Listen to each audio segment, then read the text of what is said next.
Voy opajoylar, hammalar kutgan, bir kundagina tugab qolgan hayit kuni ko'pchiligi yetkazib bera olmagan modelimizni yana sizlar uchun tiktirdik opalar.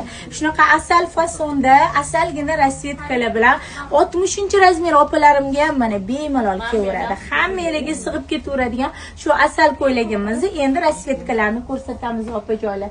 Mana shunaqa hozirgi trendoviy bo'lgan, hammaga yoqayotgan olcha rangmi, gilos rangmi mana juda ham chiroyli rangdagi ushbu ko'ylagimizni ham 50 dan 60 gacha mana bu xo'jaonalarimiz uchun yashil chiroyliligini bitta qarab qo'yinglar.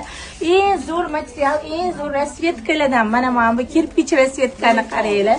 Bularning opajoylar orqalari ham shunaqa koketka bilan tikilgan. Bemalol kelib, xohlagan joylaringizga mazza qilib kiyib ketaverasizlar. Bo'yi baland opalarimiz kevuringlar, uzunligi 1.90. Mazza qilib olib kiyib ketaverasizlar. Narximi o'sha skidkada